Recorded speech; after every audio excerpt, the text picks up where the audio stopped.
Bermuda, a step closer to becoming the first country to reverse same-sex marriage rights. That's our top story in Caribbean Newsline for today, Thursday, December 14. From the CMC News Center in Bridgetown, I'm Nicole Best. Good evening. Senators in Bermuda Wednesday night backed a bill to ban same-sex marriages in the British Overseas Territory, voting in favor of legislation that was approved by the House of Assembly last Friday. The 11-member Senate voted 8-3 for the Domestic Partnership Act that replaces same-sex marriage with a domestic partnership arrangement which can be entered into by both same-sex and heterosexual couples. All 5 senators from the ruling Progressive Labour Party supported it, and they were backed by the 3 independent senators. Only the 3 opposition One Bermuda Alliance senators voted no. Last week, the House of Assembly voted 24-10 in favor of the bill that was criticized by opponents as a backward step in the wake of the Supreme Court judgment in May, which paved the way for same-sex marriage. The court had ruled that common law discriminates against same-sex couples by excluding them from marriage. Gay couples who have tied the knot in Bermuda since the ruling will not be affected by the new legislation. The act still needs the assent of Governor John Rankin to become law. But the International Human Rights Campaign, the HRC, has urged the governor to veto the legislation. In a statement issued to the media and tweeted to the organization's more than 800,000 followers on Thursday, Director of HRC Global TV, Ty Cobb, said it would be unconscionable if Governor Rankin signed the measure into law, ripping away the right of loving same-sex couples in Bermuda to marry. He said that with international business and tourism as its major industries, Bermuda's people, international reputation and economy would all be harmed by the legislation. Cobb said, and I quote, "It's crucial that Governor Rankin reject this assault on equality." End of quote. The joint trade union movement, JTUM, in Trinidad and Tobago has started to boycott some businesses in the Twin Island Republic, businesses that are being referred to as 1%. The 1% refers to a small group of companies owned by entrepreneurs in the Syrian-Lebanese community in Trinidad and Tobago. The boycott was prompted by comments made by businessman Mario Sabga Abdu on a U.S. television program earlier this year when he boasted that the community was the smallest but most powerful in the country. He has since apologized for the comments that had infuriated many, including the trade union movement. But on Wednesday, JTUM President Ansel Roger reiterated his call for the boycott ahead of the Christmas season. He urged shoppers to patronize small businesses instead. We get more in this report from CNews. JTUM represents an average of 48,000 members, their families and communities.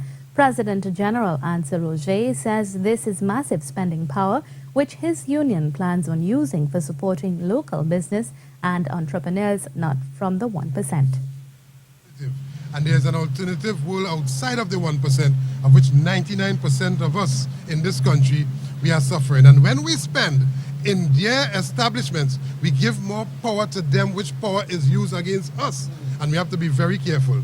All of the policies that the government is putting in place do not facilitate the 99% in the total. What it does, it facilitates the 1%, and it is not restricted to this government alone. Every government after government, they facilitate this 1%. And let me give you that the 1% have no problem getting foreign exchange unlike the rest of the country. The JTUM boss says all their support will now go the way of small and medium businesses. This is the anti-shopping list of businesses they will be boycotting. Rituals, churches, chicken, pizza boys and donut boys, Starbucks, walk and roll, Blue Waters, Guardian Media, Standard Furniture, Mode Alive, Jimmy Abood, and that is in the first 10. And may I say, in respect of Jimmy Abood and Doma, which we know they will come out talking all sorts of foolishness, Doma does not own Downtown. This Downtown Merchants Associate owners do not own Downtown. Still in Trinidad and Tobago, several Caribbean nationals were detained by police during a combined anti-crime exercise carried out in recent weeks. Acting Senior Superintendent Dale Ablack of the Port of Spain Police Division reported on Wednesday that the police officers, along with personnel from other agencies, held almost 100 people who entered the country illegally. 96 prohibited immigrants detained, and I will go into the different nationalities now. 45 Venezuelan, 7 Cuban, 1 from St. Vincent Grenadines, 10 Jamaican, 3 Colombians, 16 Guyanese, 1 Dominican, 9 Chinese, 1 Bahamian, 1 Nigerian, 1 Philippine, and 1 Italian. Black said the illegal immigrants were picked up during exercises that were conducted between October 6th and December 7th. He also disclosed that some were employed as taxi drivers and restaurant workers, while others were engaged in other activities. The senior cop said more anti-crime exercises will be carried out throughout the Christmas period and into the 2018 Carnival season. The Trinidad and Tobago government is looking to diversify into the renewable energy sector, but Chief Executive Officer of the Energy Chamber, Dax Driver, says the country could miss the 2021 United Nations Sustainable Development deadline.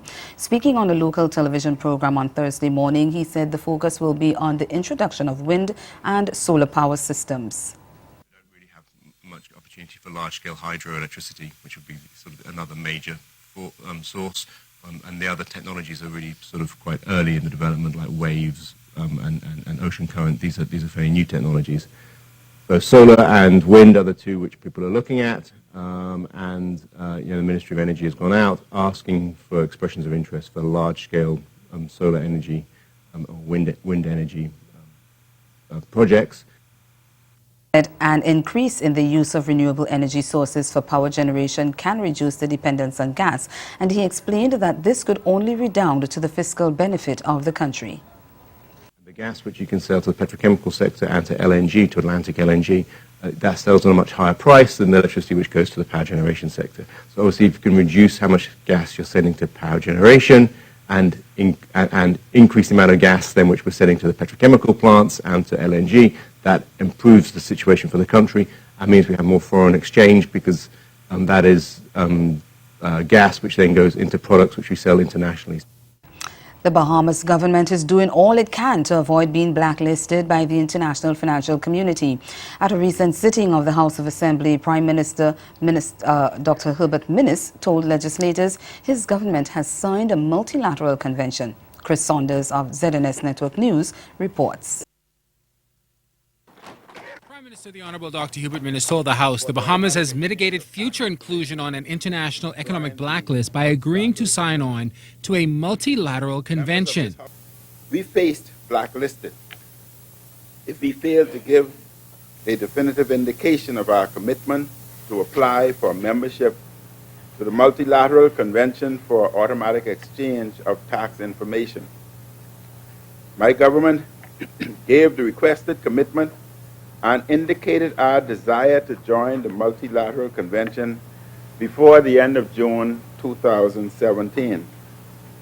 We immediately commenced taking the steps required to secure the necessary invitation from the OECD. Blacklisting by the OECD essentially means the country is not cooperating internationally in the fight against tax evasion, money laundering, or terrorism funding. The ministerial task force that led the agreement included the Deputy Prime Minister, the Honourable Peter Turnquest, Minister of Financial Services, the Honourable Brent Simonet, and the Attorney General, Senator the Honourable Carl Bethel. The Prime Minister says this move is to keep the country from being blacklisted in the future. There remains much to be done to mitigate other pending threats to the financial services.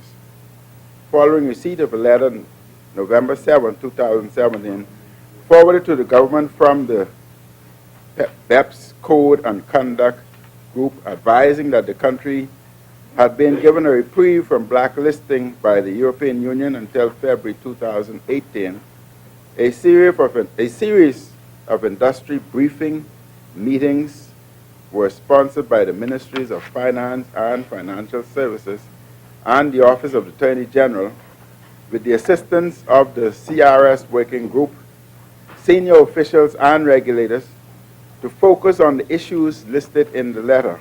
The government moved on several action points aimed at multilateral enterprises in the Bahamas as well. The implementation package provides guidance to ensure that information is provided to the tax administration in a timely manner, that confidentiality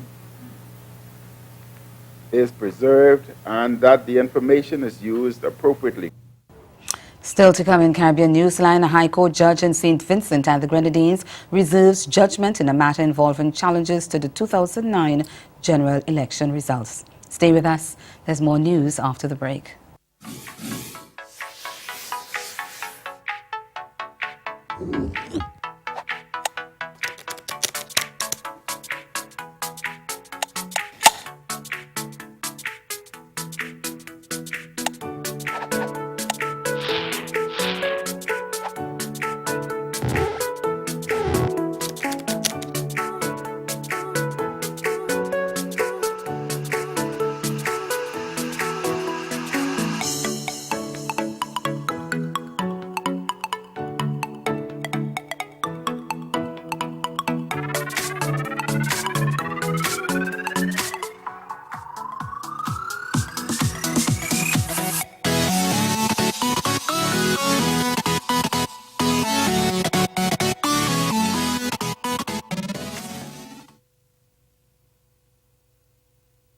Did you know that a strategy has been developed to help improve the region's education and human resources?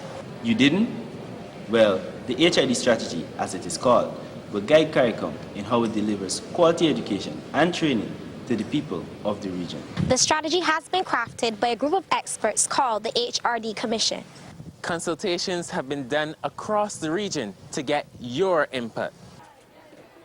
Do you know that none of us will be left behind?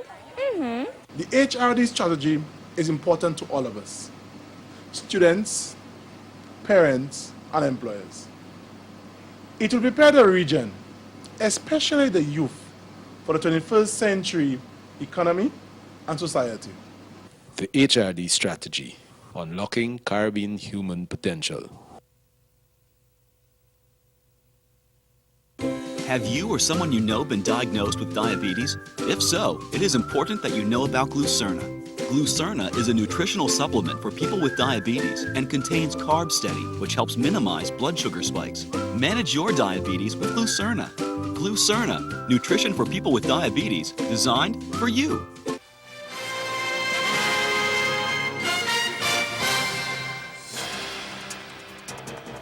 High Court Judge Esco Henry has reserved until early next year her ruling in a matter in which an attorney for two defeated candidates in St. Vincent and the Grenadines' 2009 general elections is taking the court to order an inspection of the ballots in all ballot boxes from the polls. The judge made the ruling after 2 days of arguments in which Queen's Counsel Stanley Storkey John and Trinidad-based Senior Counsel Douglas Mendez outlined their respective arguments in the election petition case. The main opposition New Democratic Party, the NDP, is challenging the outcome of the December poll that resulted in the ruling Unity Labour Party, the ULP, being victorious by an 8-7 margin. The two defeated candidates, Benjamin Exeter and Lorden Shearer Baptiste, are challenging the results in the Central Leeward and North Leeward constituencies that were won by the ULP's Sir Louis Straker and Montgomery Daniel.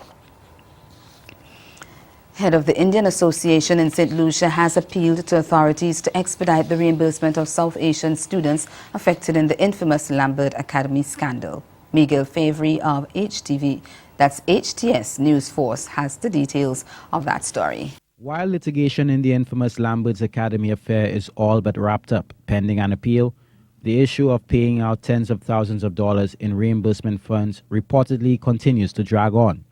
The four suspects, including Lambert's CEO Dr. Iftikhar Shams, implicated in the matter, have all been released after each spending more than 2 years remanded at the Bodley Correctional Facility. A litany of criminal charges against the accused, including money laundering and human trafficking, have been dismissed. The student victims have been repatriated, but assurances to reimburse money spent on travel and school fees have not been completed, according to the head of St. Lucia's Indian Culture Association. Keith Compton has told HTS News Force that he was made aware of the complaints firsthand by the Lambert students during a visit to India and Nepal. At the same time I was in India, I thought, well, let me pay Nepal a visit because I'm always sort of going to the heavens. And I went and visited our friends, some of our friends who were here, some Nepalese students who were here. And up to now, a lot of them have not received their money. Now, the money was dispersed supposedly through the DPP, who then dispersed it out, and it should have gone to these people's accounts because all of them gave a bank account. And I have a list that I can give to you later that shows you so many of them have not received the money yet, and that is a disgrace. The government has spent hundreds of thousands of dollars to house the Lambert's Academy victims during the litigation process that spanned 2 years. Government officials reportedly agreed to refund the monies lost by the student victims in the Lambert scandal. However, Compton has taken umbrage with the process he says is long overdue. He has vowed to do what he can to expedite the reimbursement process. They won the hearing, and the money should have been given to these people. So I did meet with them, had a fantastic time, and I did say to them that I would talk about it when I got back to St. Lucia to try and see if I can expedite their money. Because a lot of them put more than just a word in to get their money. Some of them pledged their lives. You know, it's not like here to get that money to come to the Caribbean. The human trafficking case against Dr. Shams was withdrawn last week in the Lambert's Academy matter. News Force understands that the Office of the Director of Public Prosecution reportedly plans to appeal the recent decision. The Caribbean Development Bank, the CDB, has announced a $100 million country strategy to deal with poverty in Haiti. It was approved on Thursday for the 2017 to 2021 period to help Haiti meet its development priorities. The 5-year strategy focuses on 3 main themes: agriculture and community development, sustainable energy development, and education and training. Gender equality, regional cooperation and integration, and environmental sustainability considerations will also be mainstreamed across all CDB interventions delivered under the program. The CDB consulted with government officials and stakeholders to ensure the design of the country strategy aligns with the strategic development priorities of Haiti, promotes coordination among development partners and donors, and identifies opportunities for collaboration among them. Police in Jamaica have arrested a disbarred attorney for fraud. Lawmen report that Harold Brady was charged on Wednesday with fraudulent conversion involving just over $4 million Jamaican dollars related to the sale of a real estate property. He turned himself over to the fraud squad after being questioned by investigators. Brady was also scheduled to face further questioning regarding another alleged case of fraud surrounding the sale of property owned by the Factories Corporation of Jamaica, the FCJ, for approximately $150 million. Earlier this year, the attorney, who is also a senior member of the governing Jamaica Labour Party, was struck from the list of licensed legal practitioners after being found guilty of professional misconduct in relation to allegations that he misappropriated funds belonging to the FCJ. And ahead in Newsline Sport, West Indies fast bowler Miguel Cummins makes a giant leap in Test rankings. That story and more when we return. Please stay with us. Did you know that a strategy has been developed to help improve the region's education and human resources? You didn't? Well, the HID strategy, as it is called, will guide CARICOM in how it delivers quality education and training to the people of the region. The strategy has been crafted by a group of experts called the HRD Commission. Consultations have been done across the region to get your input. Do you know that none of us will be left behind? The HRD strategy is important to all of us: students, parents, and employers. It will prepare the region, especially the youth, for the 21st century economy and society. The HRD strategy, unlocking Caribbean human potential. Have you or someone you know been diagnosed with diabetes? If so, it is important that you know about Glucerna. Glucerna is a nutritional supplement for people with diabetes and contains Carb Steady, which helps minimize blood sugar spikes. Manage your diabetes with Glucerna. Glucerna, nutrition for people with diabetes, designed for you.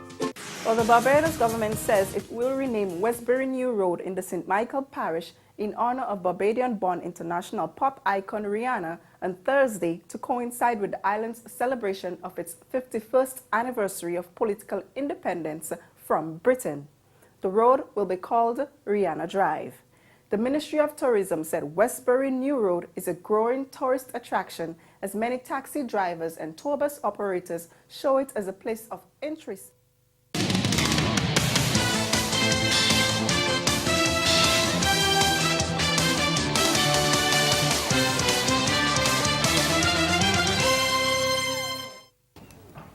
Fast bowler Miguel Cummins has made excellent progress in the Test bowling rankings, jumping 14 places in the latest release on Wednesday. The right-armer now lies 63rd in the rankings, led by England's Jimmy Anderson. Cummins bowled impressively in the recent second Test New Zealand in Hamilton to finish with 5 wickets as the Windies slumped to a 240-run defeat inside 4 days. Fellow speedster Shannon Gabriel also moved up the rankings, gaining 2 spots to be 21st, just 1 behind Kemar Roach, who remained 20th. Leg spinner Devendra Bishu, who did not play a match in the series, remained 22nd, while captain and seamer Jason Holder, who missed the Hamilton game through suspension, remains in 33rd position. Meanwhile, Roston Chase's half-century in the second innings of the second Test saw him move up 7 places to 38th in the batting rankings, while wicketkeeper Shane Dowich jumped 6 spots to 83rd. West Indies T20 star Johnson Charles and Andre Fletcher anchored a half-century stand, but it was not enough to save Bengal Tigers from a comprehensive 8-wicket defeat to Killara Kings on the opening day of the inaugural T10 League on Thursday. Sent in at the Sharjah Cricket Stadium in the 10 overs per side tournament, Tigers rattled up 86 for 1 off the allotted overs, with Charles stroking 33 and Fletcher an unbeaten 32. Charles faced 27 balls and counted 4 fours and a 6, while Fletcher struck 3 fours and a 6 in a 24-ball knock in a 56-run opening stand. Trinidadian all-rounder Riyad Emrit, preparing to join the West Indies for their T20 series in New Zealand, went wicketless from the 2 overs, which cost 18 runs. In reply, Kings motored to their target with 2 overs remaining. Ireland's Paul Stirling smashed an unbeaten 66 off 27 balls with 10 fours and 3 sixes. West Indies opener Chadwick Walton fell to the 3rd ball of the innings without a run on the board, and England T20 captain Ian Morgan followed 11 in the 4th over at 37 for 2. 2 senior TNT football players are expressing confidence in their coach Dennis Lawrence to lead them into the next World Cup in Qatar. Midfielder Kevin Molino, who is back home for the holidays, and the man who ended USA's chance to qualify Alvin Jones, both say Lawrence has the right formula to take them forward. TNT missed out on a chance to qualify for next year's World Cup, but Molino thinks that the former defender still has a lot more to offer. Kent Fuentes of C Sport tells us more. Molina returned home after completing his first season with MLS expansion club Minnesota United, for which he says it was for him an opportunity to test himself as a player. When I make the move from Orlando, I said this is an opportunity to test my character. You know, lost in 3-4 games, big margin, you know, and I turned to myself and said this is a test of character, and that have been the season right through for me, test my character and make me stronger as a person, you know, because we've been through difficult times and at times we struggle. But the most important thing is we stick together as a team. Molino, who was part of the national team that missed out on qualifying for the 2018 World Cup in Russia, says despite the end result, the team has a lot they can build on. The positive and also things we have to work on, and that's why you bring in Dennis for us to work on things, and you have to have patience with him, and you know, I think he have the right plan for us, not just for the senior team, but for the development of football. And we have a great staff to work with, and also they are mentors, you know. They take us to the World Cup, and they had long stint and good career in Europe. So this is players that we have to take a lot of experience from and learn from them. Another Carenage son of the soil, Alvin Jones, the man whose goal ended the United States' dream of qualifying for the World Cup, believes that the team has a bright future and that patience with national team coach Dennis Lawrence is needed. We just have to believe in our coach Dennis. You know, he's doing a very fantastic job, you know, and we just have to stick to his plan and we'll get there. Jones, who plays in the local Pro League with W Connection, runners-up this season, says their season was not a bad one, as they won the first Citizens Cup and the FA Cup. He believes the Pro League has potential, but the players themselves have a role to play in improving its standard. For players in the Pro League, first we have to look at ourselves, we just can't make someone come and up the standard, We have to look in ourselves and make sure we standard is high as a player, and I think once we do that, the standard will get high. And finally, football coaches in Grenada stand to benefit from a training program from the continental football body CONCACAF. Coaches from around the region will assist in the development program for local coaches. The details in this GBN report. Train the Trainers course later this week and will involve participation from football officials from across the region. This is the second of its kind after CONCACAF took the initiative to empower its member associations to conduct their own coaches courses that will look at presentation technique and connecting with their audience. One of the instructors for the 3-day session, Anton Cornell, spoke to GBN Sports about the need for the officials to be able to present. There's too many times over the years we have never recognized our own to actually run the game. We know us better than anybody else. And this is not just in sport. So I'm hoping this is going to have a trickle-down effect where you will be able to guide you better since you understand your culture, your people, and the type structure you have here in the country. Hence the reason we are here to really help you. He says it is an ongoing process and local clubs and players will see a long-term effect. The way we play is long term, that's fine, and we target an age group that's a lot younger, but you know what, that's the base, and you have to fix the base properly before you can have any growth. And the immediate impact will be a proper foundation, how the game is presented, how it should be presented to young ones. We've had specific areas dealing with leadership, dealing with management, dealing with preparation, dealing with teaching and understanding that's very specific to this week here. And if that information is out there, the rippling effect will be a coach that's probably more informed and able to really disseminate information in a... And that's the sport. Stay with us. We'll be right back.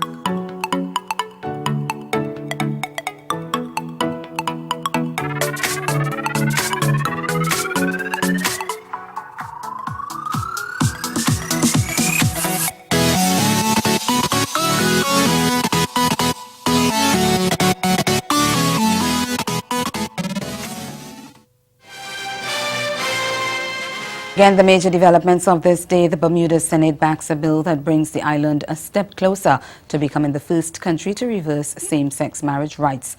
And in sport, West Indies fast bowler Miguel Cummins makes a giant leap in test rankings, 14 places to be exact.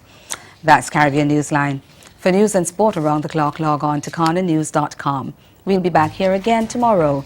But from all of us at CMC News, thank you for watching. Have yourselves a good night.